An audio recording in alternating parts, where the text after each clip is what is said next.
वारिस जी पठान जी हमारे साथ जुड़ गए हैं, एआईएमआईएम के नेता। वारिस पठान जी, सबसे बड़ी बात यह है कि चुनाव से बहुत कम समय बचा है और ऐसे वक्त में एक ऐसे नेता जिनका कद राजनीति में न सिर्फ बड़ा था बल्कि बॉलीवुड में भी वो अच्छा खासा दम रखते थे, ऐसे शख्स पर जिन्हें वाई कैटेगरी की सुरक्षा मिली हुई थी, उन्हें इस तरह से गोलियां मार दी जाती हैं। शार्प शूटर आते हैं और गोली मारकर चले जाते हैं। कानून व्यवस्था एक बड़ा सवाल क्या आपको नजर आ रहा है इन चुनावों में? देखिए, बहुत दुखद ये बात है कि मेरे एक 35 साल के पुराने जो मित्र थे बाबा सिद्दीकी साहब को आज लोगों ने मार दिया। एक वरिष्ठ नेता थे, एक अच्छे मनुष्य थे, एक ऐसे इंसान थे हमेशा सबको साथ में लेकर चलने वाले। 2 दिन पहले जो मेरे साथ आदमी था आज वो नहीं है, मेरे लिए तो बड़ी दुख की बात है। उससे भी ज्यादा दुख की बात है कि महाराष्ट्र के अंदर हो क्या रहा है, खास तौर से मुंबई में। वारिस जी, आपकी आवाज मुझे नहीं आ रही है। राजीव, मैं आपका एक बार फिर से रुक करना चाहती हूँ। राजीव, बार बार इस बात का अंदेशा जताया जा रहा है कि आखिर वो कौन लोग हो सकते हैं जो बाबा सिद्दीकी जैसे नेता को नापसंद करते थे, उनके पीछे की वजह क्या हो सकती है? क्या और कोई जानकारी जो अभी आपके पास आई हो? क्योंकि अब 2.5 घंटे से ज्यादा वक्त हो गया है जब ये हत्याकांड हुआ है और ऐसे में एक एक इनपुट, एक एक सुराग मौका वारदात से हो या फिर हमलावरों से हो, पुलिस जरूर जोड़ रही होगी। बिल्कुल, देखिए टीवी9 भारतवर्ष के पास में तीनों हमलावरों की फोटो है, जिसमें एक शख्स जिसके ऊपर सर्कल करके हम चला रहे हैं, बता रहे हैं अपने दर्शकों को कि ये एक आरोपी है जो फरार है। इसके अलावा एक वीडियो भी टीवी9 भारतवर्ष के हाथ में लगा है, जब आरोपी को मौकाए वारदात पर ही पकड़ लिया गया था और लोगों ने उसकी पिटाई की। पिटाई करने के बाद में जब निर्मल नगर पुलिस थाने की टीम वहां पर पहुंची, उसको हैंडओवर कर दिया गया। पुलिस ने अपनी कस्टडी में ले लिया। आरोपी अपना मुंह छुपा रहा है, लेकिन उसकी उम्र देखकर ये कयास लगाना मुश्किल नहीं है कि बमुश्किल 22 से 24 साल का ये एक आरोपी है जो इस पूरी घटना में शामिल था। इसके अलावा एक और आरोपी है। कुल 2 लोगों को आधिकारिक तौर पर मुंबई पुलिस ने जो है डिटेन करने की बात कही है और क्राइम ब्रांच को पूरा मामला हैंडओवर कर दिया है। जो हमारी जानकारी है उसके मुताबिक एक और शख्स के पैर में गोली लगी है। बाबा सिद्दीकी के अलावा एक और शख्स के पैर में गोली लगी है, उसे भी गंभीर अवस्था में अस्पताल में भर्ती कराया गया है। साथ ही साथ जिस पिस्टल का इस्तेमाल हुआ है, मुंबई क्राइम ब्रांच के सूत्रों की माने तो 9.9 mm की पिस्टल का इस्तेमाल इस घटना में हुआ है। देखिए, 2 जानकारियां हमारे सहयोगी राजीव दे रहे हैं इस वक्त। पहली जानकारी ये है कि बाबा सिद्दीकी के साथ एक और शख्स के पैर में जख्म हुए हैं, उन्हें भी गोली लगी है। पहली जानकारी ये। और दूसरी जानकारी ये जो इस वक्त राजीव सिंह हमारे सहयोगी दे रहे हैं वो ये कि पुलिस के पास 2 लोग हैं जो गिरफ्तार किए गए हैं और फायरिंग में 9.9 mm पिस्टल का इस्तेमाल हुआ है। ये 2 बड़ी अहम जानकारी इस वक्त हमारे सहयोगी राजीव दे रहे हैं। राजीव, बिल्कुल, देखिए जो मोडस ऑपरेंडी है, जैसा कि मैंने पहले भी बताया, वो बेहद संदिग्ध लग रही है। ये निजी रंजिश में हत्या का मामला कम लग रहा है, कहीं ना कहीं इसके पीछे एक बड़ी साजिश हो सकती है, क्योंकि जो हमलावर है जिस प्रदेश से ये आए हैं, जो एक का लिंक जो है हरियाणा से बताया जा रहा है, दूसरे का उत्तर प्रदेश से। ऐसे में साफ है कि मुंबई से बाहर से इन हमलावरों को बुलाया गया, बाकायदा रेकी कराई गई और उसके बाद में बेहद नजदीक से टारगेट को हिट करने का ऑर्डर था। उसी हिसाब से इन हमलावरों ने इस पूरी हत्याकांड को अंजाम दिया है और इसी वजह से नजदीक से बुलेट फायर की गई। बाबा सिद्दीकी को बाकायदा टारगेट करके की गई।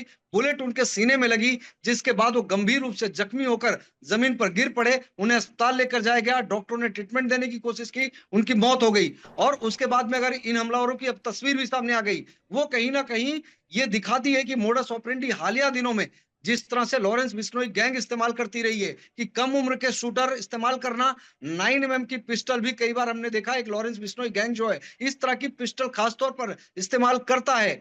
सामान्यता जो देसी पिस्टल या फिर रिवॉल्वर का इस्तेमाल होता है छोटी मोटी आपराधिक घटनाएं जब होती हैं, लेकिन इसमें हमलावरों को बाकायदा 9.9 mm की पिस्टल दी गई थी। उन्हें बताया गया था किस तरह से अटैक को अंजाम देना है, किस तरह से टारगेट को हिट करना है, लेकिन हमलावर प्रोफेशनल नहीं थे। उनकी मोडस ऑपरेंडी देखकर यह बात भी स्पष्ट हो रही है। इसी वजह से हमलावरों ने जब बेहद नजदीक से फायरिंग की, उसके बाद में वो वहां से भागने में कामयाब नहीं हुए।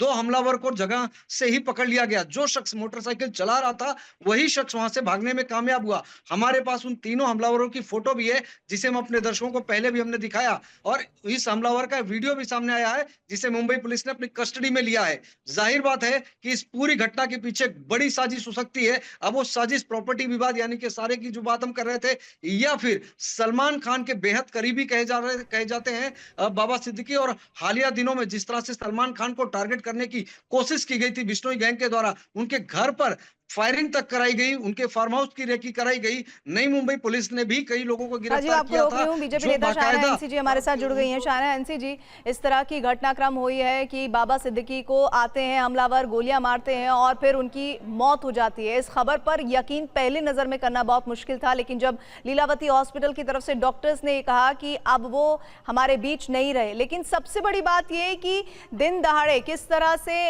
एक पर्व के दिन जब बहुत चहल पहल होती है और हमलावर आते हैं, एक नहीं दो नहीं तीन की संख्या में गोली मारते हैं और चले जाते हैं। उन्हें कोशिश करते हैं लोकल लोग पकड़ लेते हैं। इस पूरी घटनाक्रम पर वाकई में महाराष्ट्र की सियासत में ऐसा लग रहा है कि हाल फिलहाल के दिनों में ऐसा कोई घटनाक्रम नहीं है जो इतना शॉकिंग है जो बाबा सिद्दीकी को लेकर हुआ है। आप बिल्कुल सही बोल रहे हैं, शॉकिंग है, लेकिन ये जानना जरूरी है कि वजह और किसने किया, क्यों किया, ये तहकीकात मुंबई पुलिस ही कर सकती है और जवाब वो ही दे सकते हैं। फिलहाल मैं यही कहूंगी कि उनके परिवार को भगवान शक्ति दें, और एक ढंग से आप देखने जाओ तो बाबा सिद्दीकी जी का इतना गुडविल था कि अक्रॉस द बोर्ड सभी के साथ उनके अच्छे संबंध थे, और कोई राजनीतिक विश्लेषण करना आज के दिन मुझे लगेगा कि उचित नहीं। फिलहाल भगवान उनके परिवार को शक्ति दे, यही मेरा एक सुझाव रहेगा, क्योंकि स्पेकुलेशन हम करने जा रहे हैं। शाहना जी, मैं आप रोक रही हूँ, कुछ बयान आ रहे हैं वो सुना रहे हैं।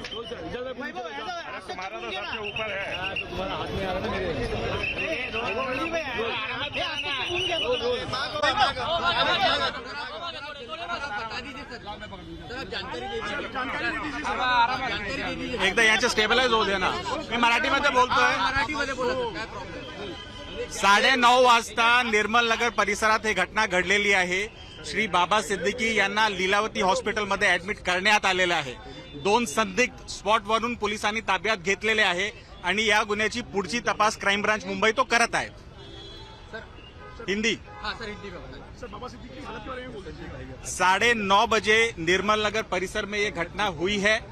श्री बाबा सिद्दीकी को इस घटना के बाद लीलावती हॉस्पिटल में एडमिट किया गया है। पुलिस ने 2 संदिग्ध लोगों को गिरफ्तार किया है, ताबे में लिया है, और इस घटना की आगे की जांच क्राइम ब्रांच मुंबई कर रही है। No comments.